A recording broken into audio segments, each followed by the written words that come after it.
Okay, so what we're doing today, this is pre-seminar day, so we're going to show you today how to prep a pig in a hog tray as opposed to a spit. It's quite easy to do, but there's a certain procedure and way of doing it. So you'll need to do this effectively, you'll need butcher's hacksaw. Mine's 17.5 inches rather, but you need you can't possibly do a hog roast without a butcher's hacksaw. You need an ordinary Stanley knife, and in Grimsby we call them filleted knives, but it's actually a boning knife. They're the three things you need. And then you'll also need some skewers. I'll show you what the skewers are for shortly. Skewers want to be about 6 to 8 inches. If you go into the supermarket you'll find they're really long because they're really for barbecuing, but ideally 6 to 8 inches. We're going to show you a little tip in a minute how to pin the ears back so the ears don't burn while it's cooking. So that's your ingredients. So filleted knife, boning knife, Stanley knife, decent butcher's hacksaw. Don't attempt this without one, you'll never do it, and 4 skewers, 6 to 8 inches. So what we've got here today, we've got what I call a landrace gilt. It's a standard pig and it's got a probe count of 11, and in my opinion the perfection for doing crackling is a probe count between 11 and 15. So we take a measurement either end of the pig when it's killed, we add those two figures together, and that gives you a probe count of 11, which means it's got 11 millimetres of fat under its skin, 5.5 millimetres either end. So to start with, just telling the size of this pig, this is a fairly standard sized pig. It's about 63 kilos. It's from a local butcher, and we've just been and picked it up, and that will comfortably feed 100 to 150 people. So what we're going to do first of all is lay the pig on a side. Now you'll notice that this particular pig is just been cut down the middle, not all the way along. Most pigs you might not have any opportunity for that, because most pigs are usually sliced right down the middle, but ideally if you speak to the abattoir you really want it slit there, particularly when it's on a spit, so it'll hold together better. But because we're doing it in a tray, I'm actually going to open the whole pig up down the middle. So all I'm going to do, put the pig onto her back,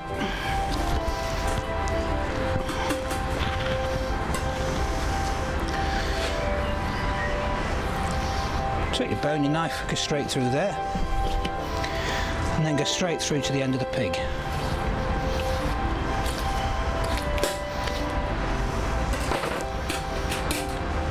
And get your saw, just go through the chest area.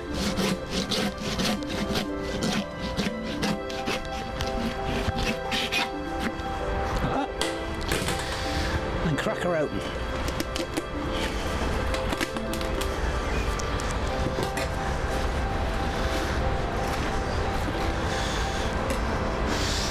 Now inside there, when the pig's killed, the kidneys are usually left in. I usually cut those out.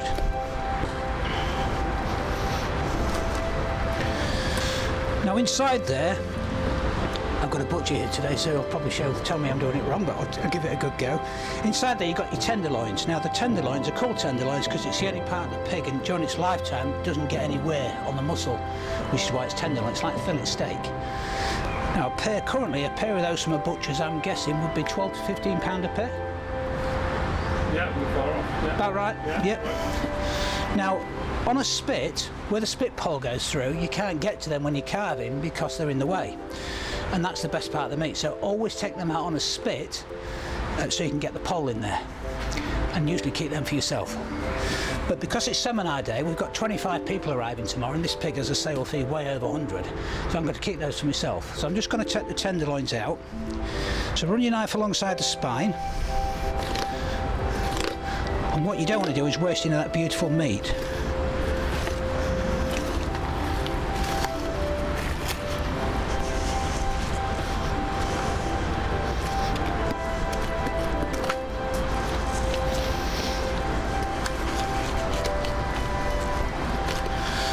There's one tenderloin. Remove the excess fat. There you go. And then just do the same on the other side. Keeping your knife all the time to the edge of the spine so you don't waste the meat. The next stage is quite important. So what I'm going to do is when it's on a spit, this beautiful belly pork, leave on. But when it's in a tray, what will happen is the bottom of this skin will stick to the bottom of the tray while you're cooking, and you'll waste all that meat will go dry, and you waste all that beautiful meat. So what we're going to do, we're going to trim the belly pork off the pig for a hog tray. So start at the rear end of the pig, start at the point, and get deeper as you go along till you get to the rib cage area.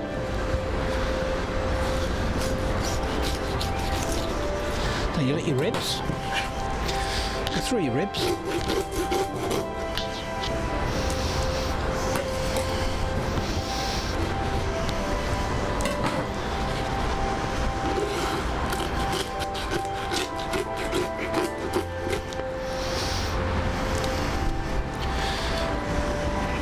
There's your belly pork.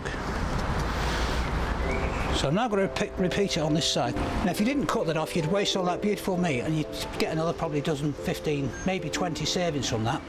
So what I do is I cut that into 2 or 3. If I'm doing a function, I normally place it at the end of the tray, then you've still got all that beautiful meat, you don't waste it and it won't go dry. So I'm now going to roll the pig back onto a belly.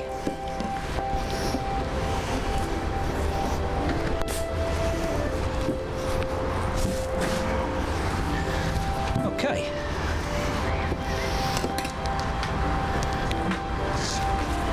Now the other reason for removing the belly pork is you'll now see we've got a gap underneath the pig. So when it's in the tray and it's cooking, it'll transfer the heat under there and then ensure there's no pink meat while you're cooking, because the airflow will circulate much better.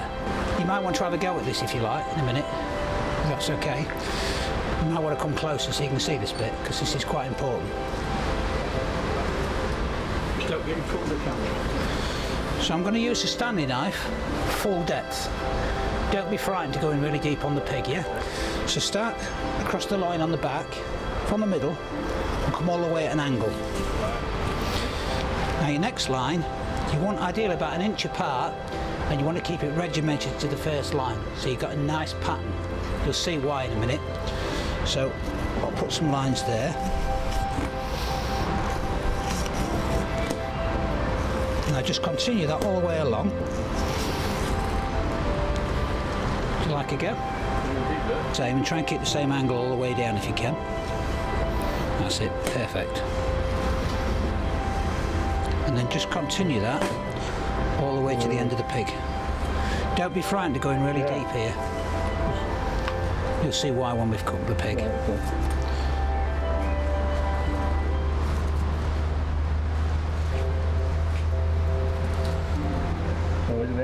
Yeah, right to the end.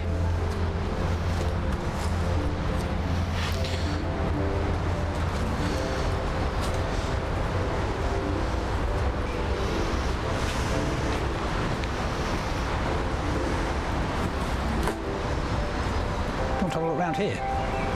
Want to have a look? You see it better. You see what he's doing, yeah?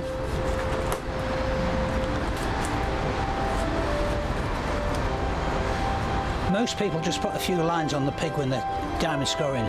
It's not about that, it's trying to make it look better than anybody else's. So take your time here, put some lines on the pig's head for you if I can. I'll just show you. So I'm actually just going on the top of the pig's head, and I'm going to go all the way down. Okay, what I want to do now is take the same line and continue it right over the pig. So just keep the same angle right over the pig.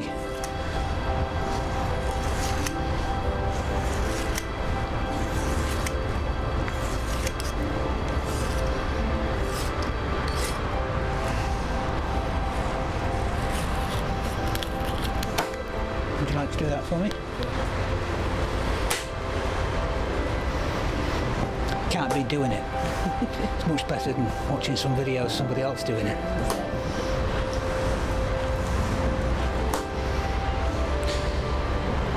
There's no point in coming if you don't do it. No, do you know what I mean? You can't be... No, that's it. So what would the age of the pig be? 3 months, 4 months maybe.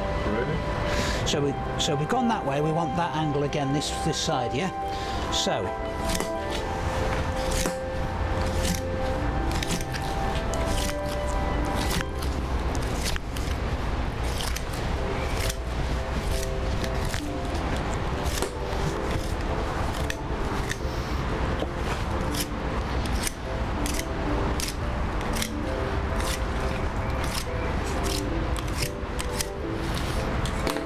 Notice I haven't gone right to the bottom because I'm going to blunt the knife and it's a bit awkward. So I'm just going to roll her on the side again. Just a bit. Here we go. I can just finish off those bits there then.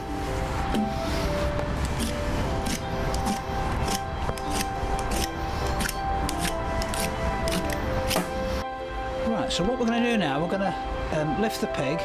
You notice I haven't chopped the trotters back. A lot of videos you see, they chop the trotters off, which means you've got nothing to get hold of to put it in the tray.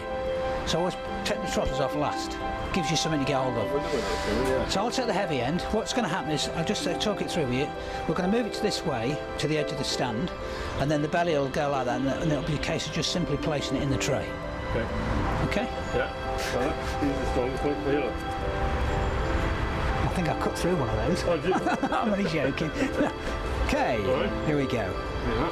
There we go, and that's it. Just place her in the tray. Now you'll notice the front trotters are right into the corner. So when the pig's cooking, it won't roll through the cooking process, it'll stay in its correct position. And you see we're not wasting any meat, all the meat's actually in the tray, but we've still got the head on a 63 kilo pig, so we're creating as much wow factor as we can. You'll notice that the pig's back in the middle is really low. That part of the pig's called the river, and it's a really good name because it's where all the dripping sits and it never crackles very well.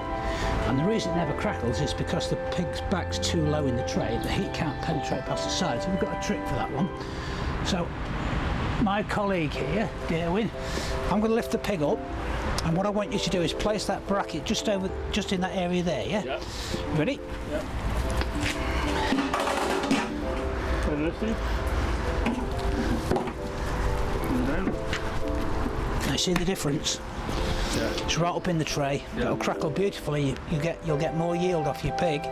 You'll get more lift off your crackling, and it'll also help the heat to get underneath the pig when you're cooking. Okay. So all we've got left to do now is trim off the trotters. Now again, I'm trying to keep it quite tight in the tray, so I want to wedge the trotter in the tray so when it's in there it won't roll, you see. So about there should do it. Try not to cut through your tray.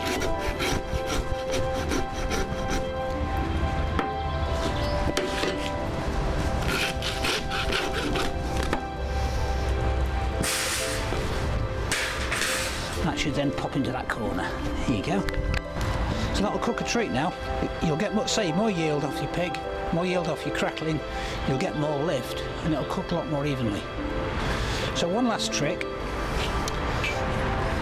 Right, so I'll just talk this through again with you. When it comes to the ears, they're really delicate, and because they're at the top of the oven, they'll definitely burn. So, as I explained before, they'll either be cremated, or you'll see pictures of them black. You can cover them in foil, but if you take the foil off the end of the cooker, there's no ear left anyway. It's just dust inside the foil. Or you see them chopped off. So again, you've lost the wow factor. So what I do here is bend the ear down like a rabbit's ear, pinch your ear, make sure you don't split the ear, put your knife in, then run your 6-inch skewer alongside the blade, remove your knife, and your shoulder blade runs there, so your skewer needs to go away from the shoulder blade. There you go. Put another one in for good measure there. Don't want the ear popping up during the cooking process. So again, away from the shoulder blade.